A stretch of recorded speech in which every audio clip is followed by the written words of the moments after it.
बुंदेलखंड के सूखे पठारों पर बसा था एक गांव माधोपुर। वहीं एक टूटी फूटी झोपड़ी में रहता था शिवा, एक गरीब, मेहनती और ईमानदार युवक जिसे किस्मत जैसे बार बार धोखा देती रहती थी। शिवा खेत में फावड़ा चला रहा था, तपती धूप में पसीने से लथपथ चेहरा, पर हिम्मत अब भी बाकी थी। खेत बंजर पड़ा था, पानी की एक बूंद तक नहीं थी। इतनी मेहनत कर ली हमने, फिर भी हमारे खेतों में कुछ ना उग रहो। हमारी तकदीर तो ऐसा लग रहा है कि सच में पत्थर ही पर लिखी गई है। तभी उसका दोस्त प्रीतम वहां आ पहुंचा। काय रे शिवा, तू फिर से मिट्टी खोद रहा है? अरे हमने तो सुना है कि इस बार तो बीज ने भी मना कर दिया कि भैया हम इस मिट्टी पर ना उगे हैं। अरे प्रीतम, तू तो जानता है मेहनत करने वालों को भगवान देर से देता है, पर देता जरूर है। भगवान? अबे तेरे हिस्से का तो भगवान भी भूल गया। पूरा गांव कहता है कि तू तो जन्मजात बदकिस्मतैया है। हाँ, ज्यादा खीखी करके दांत न दिखाओ, बड़े आए। हमने भी सुनो है लोग क्या कह रहे, पर प्रीतम सही बताएं तो हमारे अंदर से ना एक आवाज कहती है कि हमारी तकदीर बदलेगी। जब कोई भी ना मानेगा ना पूरे गांव में, तब भी हमको लग रहा है कि हमारी तकदीर तो बदलेगी। हाँ, अबे तू भी ना शिवा सपनों की रोटी पर जिंदा है। कम से कम हमारा दिल तो जिंदा है प्रीतम, और उम्मीद भी।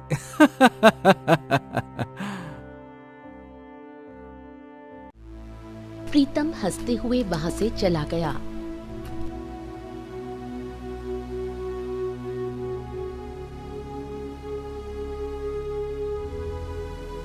शाम को शिवा अपने घर लौट आया।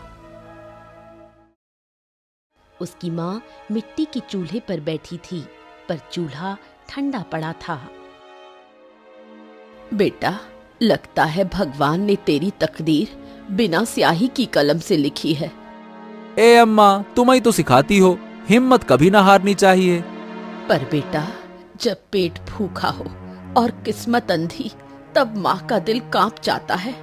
अपने दिल को जरा थाम तो अम्मा। तू देखना, जिस मिट्टी को सबने छोड़ा है ना, वहीं हम एक दिन सोना उगाएंगे। हाँ, तेरा भरोसा अभी भी नहीं टूटा? हमारा भरोसा अबे ना टूटो अम्मा। तकदीर को हम नहीं चुन सकते, पर तकदीर से हारना भी तो जरूरी नहीं है ना। तू बस हमारा साथ दे अम्मा, फिर देख हम क्या कमाल करते हैं।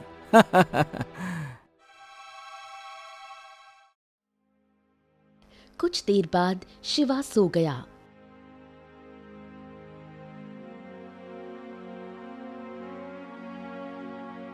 अगली सुबह शिवा खेत जाने को तैयार होने लगा।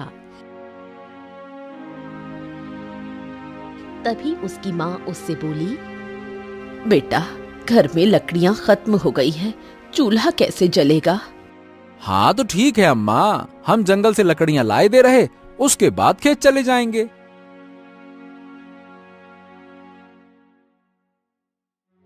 ये कहकर शिवा जंगल की ओर निकल पड़ा।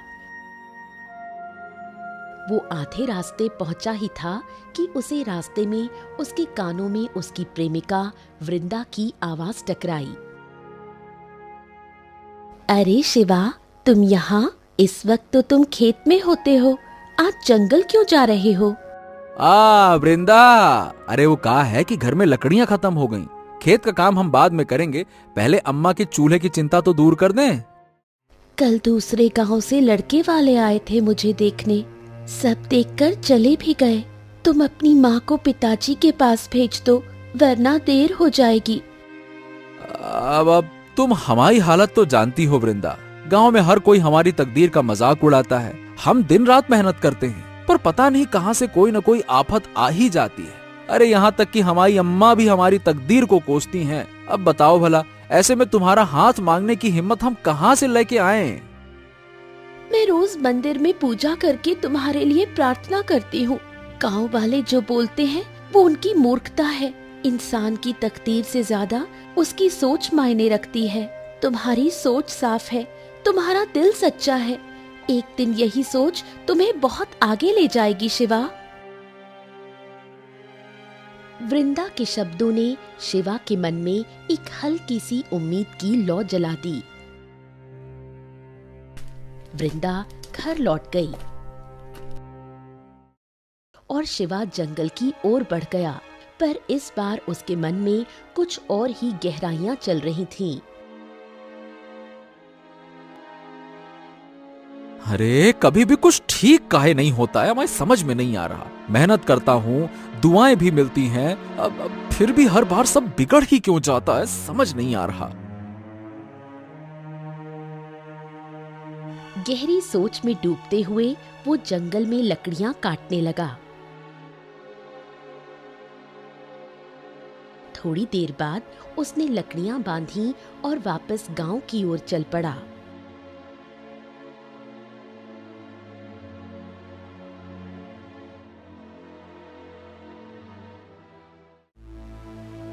अरे ये कौन सो रास्ते पे आ गए हम? ये तो, अरे दद्दा रे, हम तो रास्ता ही भटक गए। शिवा जंगल के उस हिस्से में आज तक कभी नहीं आया था। तभी तेज बारिश शुरू हो गई। आहा, ये क्या मुसीबत है, अब बारिश भी। बारिश से बचने के लिए वो किसी छांव की तलाश में इधर उधर भागने लगा। तभी उसकी नजर एक पुरानी वीरान हवेली पर पड़ी। हाँ, ये तो शायद वही हवेलिया है जिसके बारे में कहा जाता है कि यहाँ से तो अजीब अजीब आवाजें आती हैं। हे भगवान, ये तो बरसों से वीरान पड़ी है और बारिश के चक्कर में। चल भाई शिवा।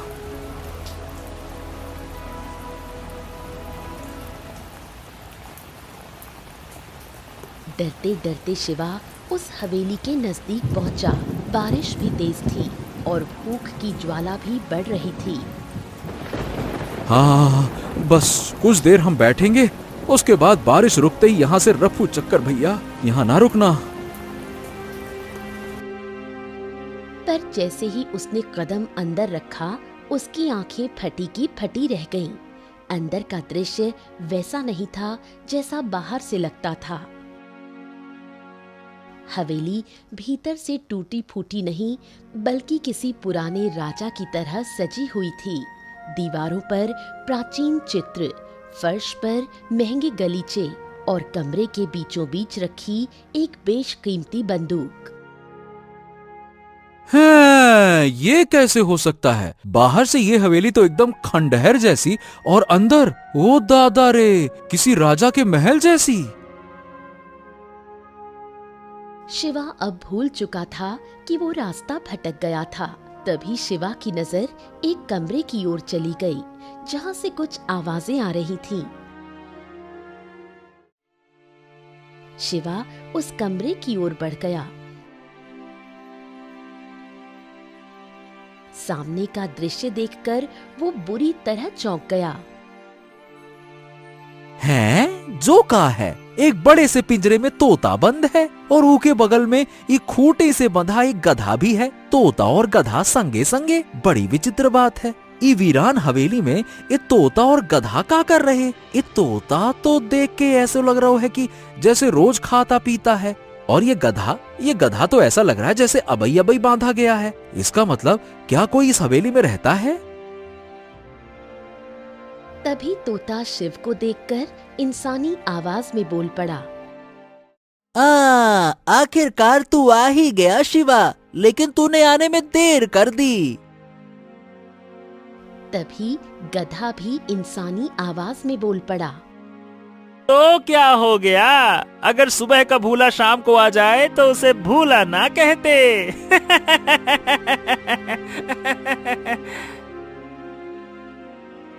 उन दोनों को इंसानी आवाज में बात करता देख शिवा बुरी तरह घबरा गया और तोते की ओर देखकर बोला, हैं? जो कैसे संभव है?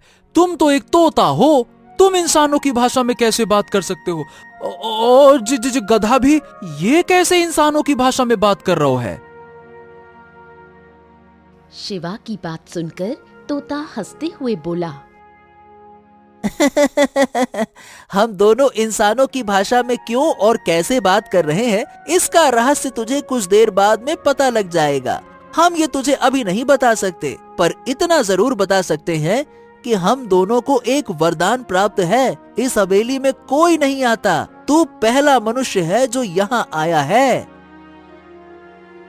तभी गधा हंसते हुए शिवा से बोला, और तू बड़ा तकदीर वाला भी है। ये सुनकर शिवा चौंक गया। तोता शिवा से बोला, मेरे दोस्त डर मत, हम तेरा कोई नुकसान नहीं करेंगे। अब मेरी बात ध्यान से सुन, मुझे वरदान मिला है कि मैं इंसान को सही राह दिखा सकता हूँ, और मेरे दोस्त गधे को वरदान मिला है कि वो इंसान को विनाश की राह दिखा सकता है। ये सुनकर शिवा चौंक गया और बोला, हैं? का मतलब?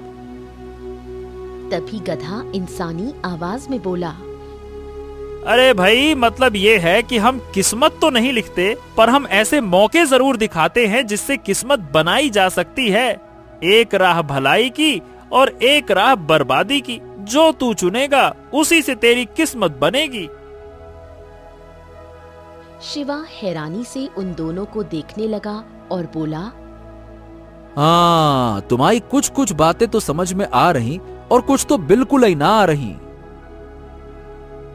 तभी तोता शिवा से बोला, हम समझाते हैं। देखो, आज पूर्णिमा है और हर पूर्णिमा की रात को हम दोनों तुझे एक एक रास्ता दिखाएंगे। तू जो चुनेगा वही तेरी दिशा तय करेगा। अगर मैं तुझे अच्छाई का रास्ता दिखाऊंगा तो ये गधा तुझे उसी रास्ते पर चलते हुए उसका विपरीत परिणाम भी दिखाएगा। परिणाम विपरीत होगा और तेरे लिए वो परिणाम बुरा भी हो सकता है। और तेरा चुनाव ही तेरी किस्मत तय करेगा। अगर तू सही चुनाव करेगा तो विश्वास कर, तेरी तकदीर के सितारे पलट जाएंगे। शिवा गहरी सोच में डूब गया। कुछ देर बाद उसने कहा, हाँ, तो ठीक है, हम तैयार हैं, चलो।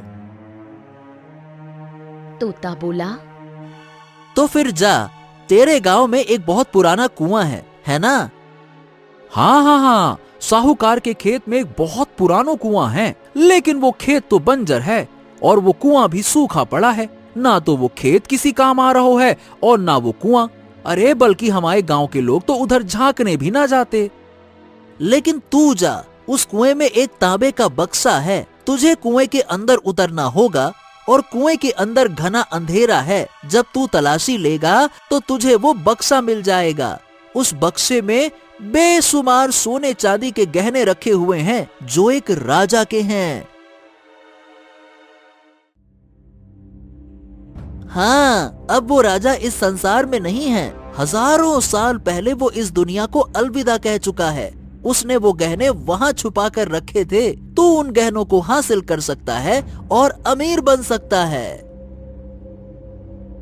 ये सुनकर शिवा खुश हो गया। वो जाने ही वाला था कि तभी गधा बोल पड़ा, लेकिन रुक जा रुक जा, अब मैं तुझे इसका विपरीत परिणाम बताता हूँ। उस कुएं की दीवार बहुत कच्ची है क्योंकि वो वर्षों से सूखा पड़ा है। जब तू बक्सा निकालने लगेगा ना, तब दीवार गिर सकती है, तू घायल भी हो सकता है। चोट इतनी गहरी हो सकती है कि तेरी मृत्यु भी हो जाए। इससे बेहतर एक दूसरा रास्ता बताता हूँ, सुन। तू सीधे साहूकार की हवेली में घुस जा। वहाँ एक कक्ष है जिसे साहूकार बंद नहीं रखता, लेकिन उस कक्ष में बहुत सारा सोना चांदी रखा हुआ है। इस रहस्य को केवल साहूकार जानता है। तू चोरी कर ले, किसी को शक भी नहीं होगा। उस कमरे में भी बहुत अधिक सोने और चांदी के गहने रखे हुए हैं।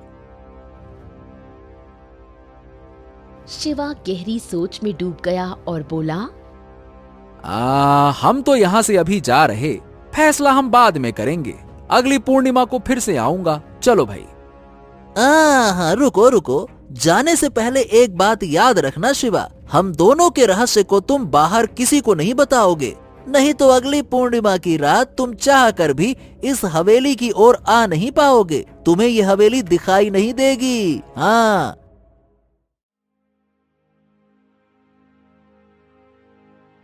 शिवा सीधे साहूकार के बंजर खेत की ओर चला गया। खेत की ओर जाते हुए वो बड़बड़ाने लगा। हमें तो लग रहा है कि इस बार वाकई में हमारी तकदीर बदलने वाली है। हाँ।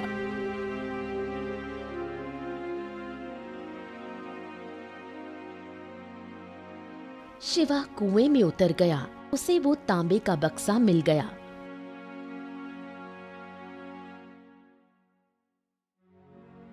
शिवा बक्से को लेकर कुएं से बाहर आ गया और रात के अंधेरे में अपने घर की ओर चल पड़ा। घर पहुंचकर उसने वो बक्सा खोला तो उसमें बेशुमार गहने देखकर उसकी मां चौंक गई। इतने सारे सोने के गहने तेरे पास कहां से आए? अरे अम्मा, बस समझ लो यही हमारी तकदीर में लिखा था। और अम्मा विश्वास करो, तुम्हारा बेटा कभी चोरी ना कर सकता। शिवा की मां भावुक हो गई और बोली, मुझे पूरा विश्वास है तू कोई गलत काम नहीं कर सकता।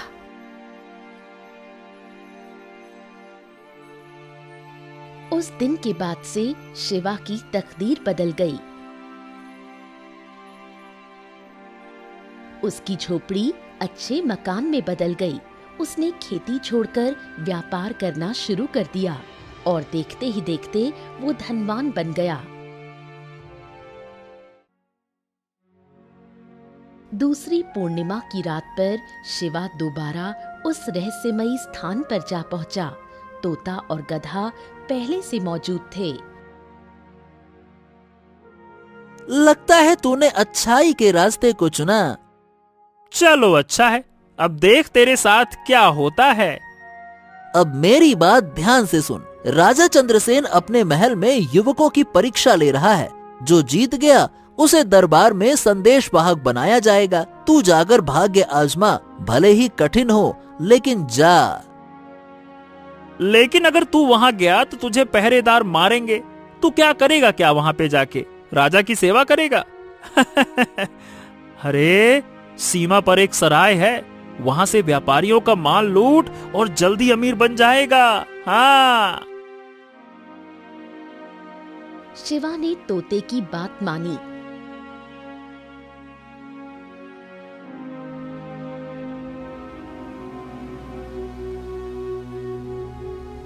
और महल पहुंच गया। राजमहल के प्रांगण में युवकों की भीड़ लगी थी।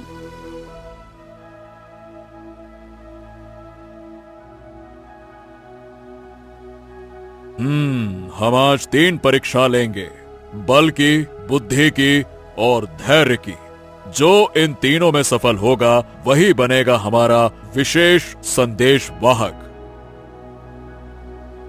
पहली परीक्षा बल। राजा की ओर से 2 सैनिक आते हैं।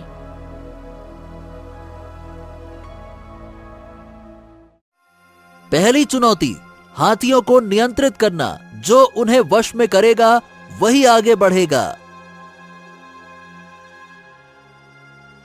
शिवा हाथी के सामने आता है।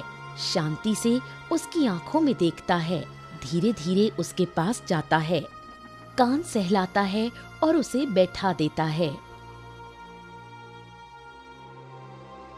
ओए, इसने तो कर दिखाया।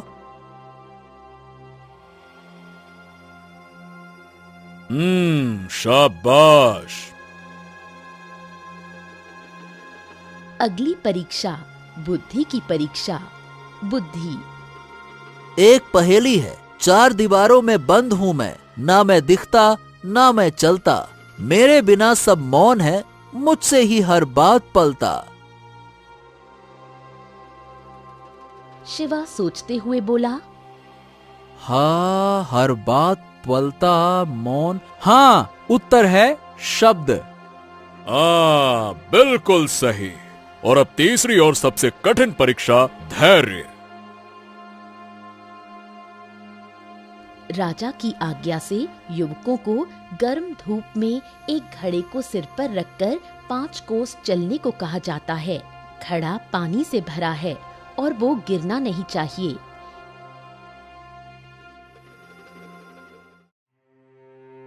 शिवा पूरे रास्ते मौन, शांत, संयमित रहता है, घड़ा नहीं गिराता।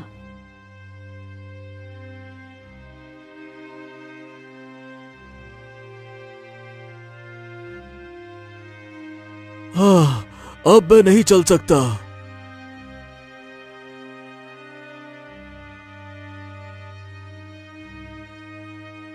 अरे मेरा तो पानी छलक गया। लेकिन शिवा ने न पानी गिरने दिया, न थकावट दिखाई। वो 5 कोस चलकर समय पर वापस पहुंचा।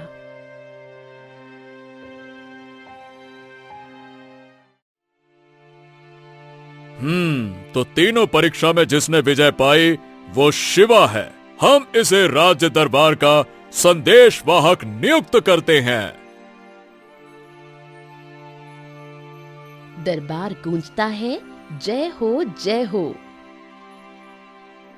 राजा चंद्रसेन की सेवा में हम सदा समर्पित हैं। महाराज की जय हो।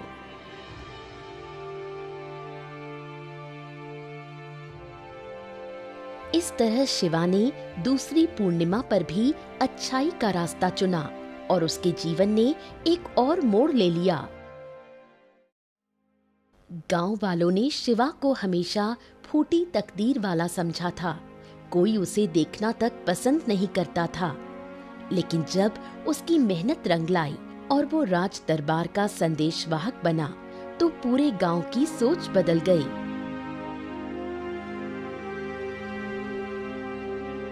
अरे भाई, शिवा तो अब तकदीर वाला बन गया रे। जैसी तकदीर पलटी है वैसी शायद किसी की पलटे। वही गांव जो कभी उसका उपहास करता था, अब उसे सम्मान की दृष्टि से देखने लगा। कुछ समय बाद गांव का मुखिया स्वयं उसके घर आया। प्रणाम माताजी, प्रणाम। अब अगर आपकी अनुमति हो तो मैं अपनी पुत्री वृंदा का विवाह शिवा से करना चाहता हूँ। ये हमारे लिए सौभाग्य की बात होगी। हर पिता यही तो चाहता है कि उसकी पुत्री किसी तकदीर वाले के साथ ब्याही जाए। शिवा मुस्कुरा दिया, मन ही मन सोचने लगा। हाँ, तकदीर भी कैसो कैसो खेल दिखा रही। जो कभी मेरा नाम नहीं सुनना चाहता था, वो आज अपनी बेटी का हाथ मेरे हाथ में देना चाहता है।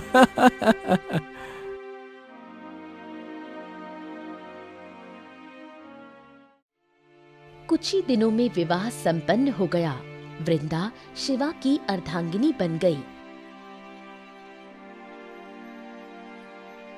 विवाह के कुछ समय बाद वृंदा शिवा से बोली, शिवा, तुम अचानक इतने धनवान कैसे बन गए और राजा चंद्रसेन से इतनी नजदीकी कैसे हो गई? ना ना ना ना वृंदा, हम तुझे चाह कर भी नहीं बता सकते। अरे बस तुम इतना जान लो कि ये सब ईश्वर की कृपा से हुआ है। हमने कोई गलत काम नहीं करो। अब मैं दोबारा कभी नहीं पूछूंगी। मुझे तुम पर पूरा भरोसा है।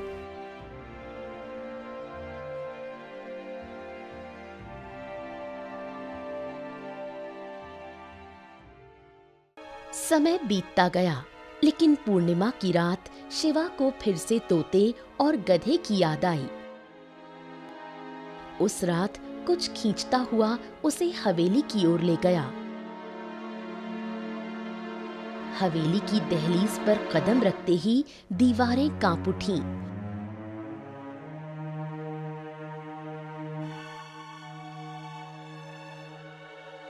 अंदर बैठा तोता और गधा शिवा को देखकर चौंक उठे। हमें लगा था कि अब तो तू हमें भूल गया होगा। तेरी तकदीर बदल चुकी है। अरे ऐसा कैसे हो सकता है? मैं भला तुम दोनों को कैसे भूल सकता हूँ? लेकिन आज मैं किसी इच्छा से नहीं आया। मैं आज ये जानने आया हूँ कि तुम दोनों आखिरकार हो कौन। हाँ, अब वक्त आ गया है सच्चाई बताने का और हमारे श्राप से मुक्त होने का।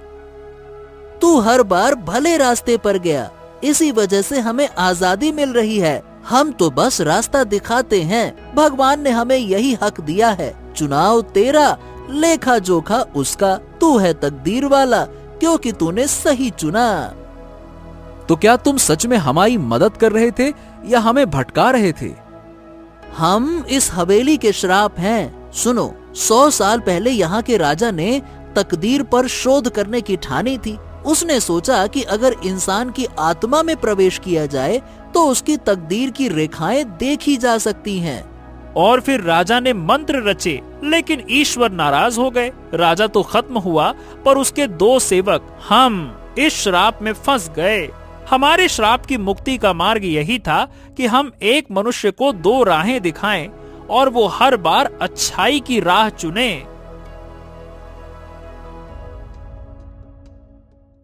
शिवा ने हर बार वही चुना जो कठिन था लेकिन सही था। उसी क्षण तोता और गधा रंग बिरंगे प्रकाश में बदलकर 2 पुरुषों के रूप में प्रकट हुए और फिर अंततः अदृश्य हो गए। शिवा को कोई आश्चर्य नहीं हुआ, उसे सब ज्ञात हो चुका था। हाँ, तो अब मैं इस रहस्य को हमेशा बनाए रखूंगा। तुम लोगों का बहुत बहुत धन्यवाद। इतना कहकर शिवा मुस्कुराया और हवेली से बाहर निकल गया।